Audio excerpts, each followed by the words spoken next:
Is this your first feature directing credit? It's the first movie that I've been so involved in. I shot a picture for Roger Corman in the 80s called Vendetta, which is a women in prison movie.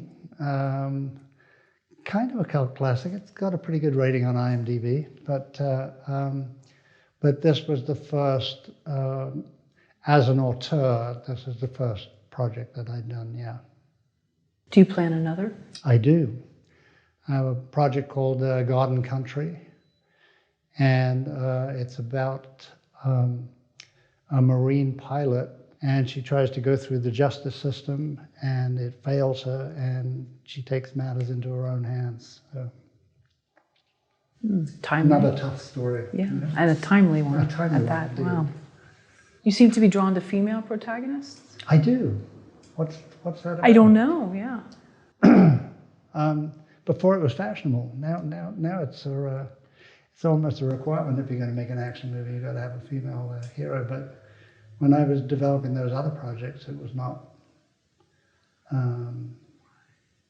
Except for Norma Ray, I guess. Well, yeah. Back in the day. There've been exceptions to the there rule. Have, yeah. But I pitched Garden Country. I think I've had that project in the back of my mind for a long time. I pitched that to someone and said, "Oh, female protagonist? No, we're not interested." You know. Did you co-write it? I'm sorry, or you? Garden Country. I co-wrote with one of my most trusted writing partners. I love to write with partners because you're writing dialogue, so that's two people back and forth. So it makes sense to me to have two people in the room. You know. But it's a tricky relationship, so you can only do it with certain people. But I wrote this with Steve Finley, who I've probably written maybe four different screenplays with over the years.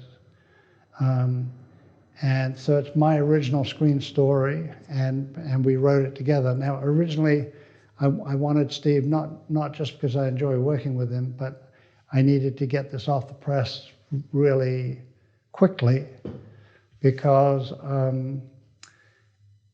about 4 years ago when I started writing it, there were many documentaries about rape in the military, and I thought this is a topical subject, it's got to happen really quickly, but unfortunately that has legs. The whole situation, and it's worse now than it was when I started writing the story. You know. At what point in your career did you say, I want to go from being the cinematographer to the director, or was that always a plan? It was always the plan. I think, as I described when I was talking about my special effects career, and then I spent the early part of my career saying, okay, I've done that. Now I want to move on to this. And I've done that, now I'm going to move on to this. But as I get later in my career, I like to bring all that stuff together. So, you know, stuff that I've done is stuff that I want to do again. So this new project that I have involves visual effects. It's going to be a very strong, I'm sure I'll use a DP, but has a very strong visual sense to it. And you know, as a director, then the characters are the most important thing to me. So, but yeah, it's always been the plan. And what about the darkness level of the screenplay? Knowing that it's a very, you know, traumatic topic, how much do you plan to go dark, and how much do you plan to have other parts to it? Well, I think the screenplay has been in the drawer for a little while.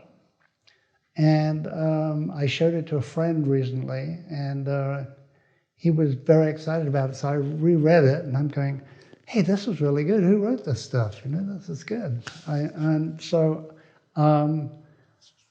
I found the screenplay on rereading it. The darkness is there, but the excitement is there, and the I wouldn't say comedy, but the lightness of the human condition is there. So I wouldn't call it a dark and somber script, although it deals with a very dark subject. You know. What's been the easiest year for you as a filmmaker? Last year. I think the tools that are available for filmmakers now, it used to be that to make a movie, you needed this huge infrastructure technically. You needed these cameras, and then you needed the stuff to go to the lab, and then you need to bring it back and make a print, and then edit it on a moviola, and cut the negative, and mix it, and all those tools, from the cameras to the editing programs to the VFX software, have all become totally available to everybody, which to me has democratized the whole filmmaking process.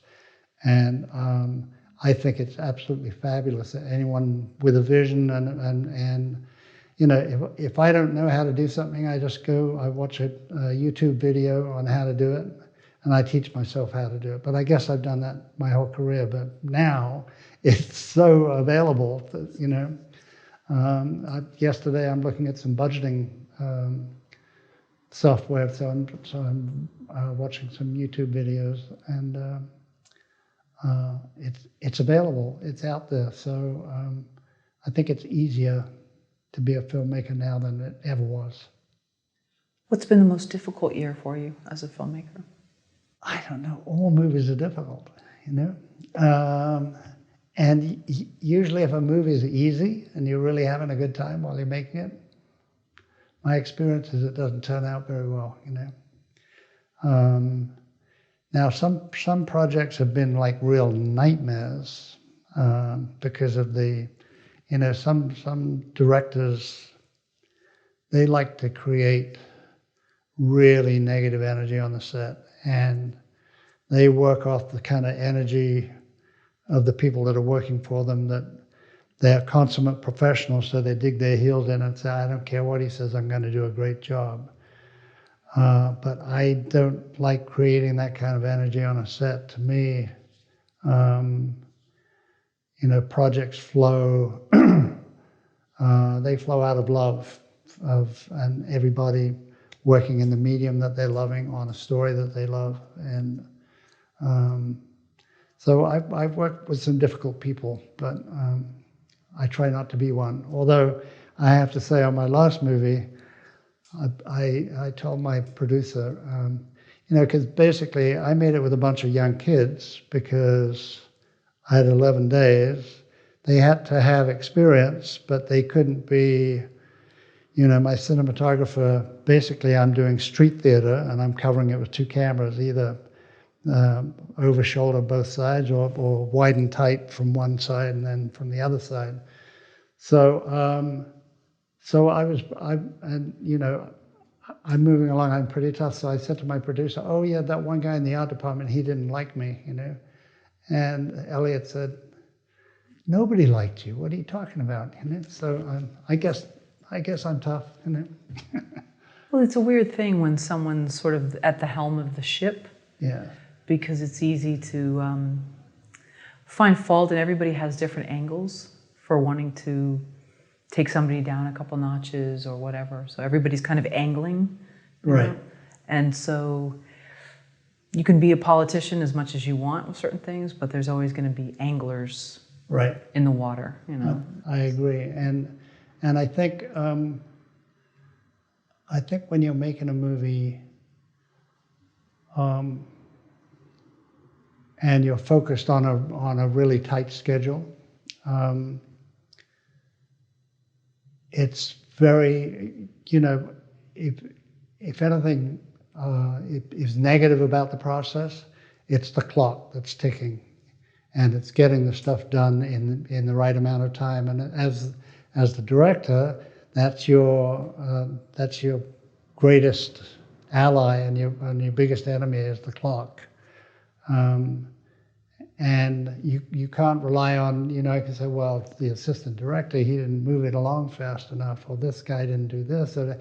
You know, the buck stops with you, and you're financing it as well. So, boom, you know.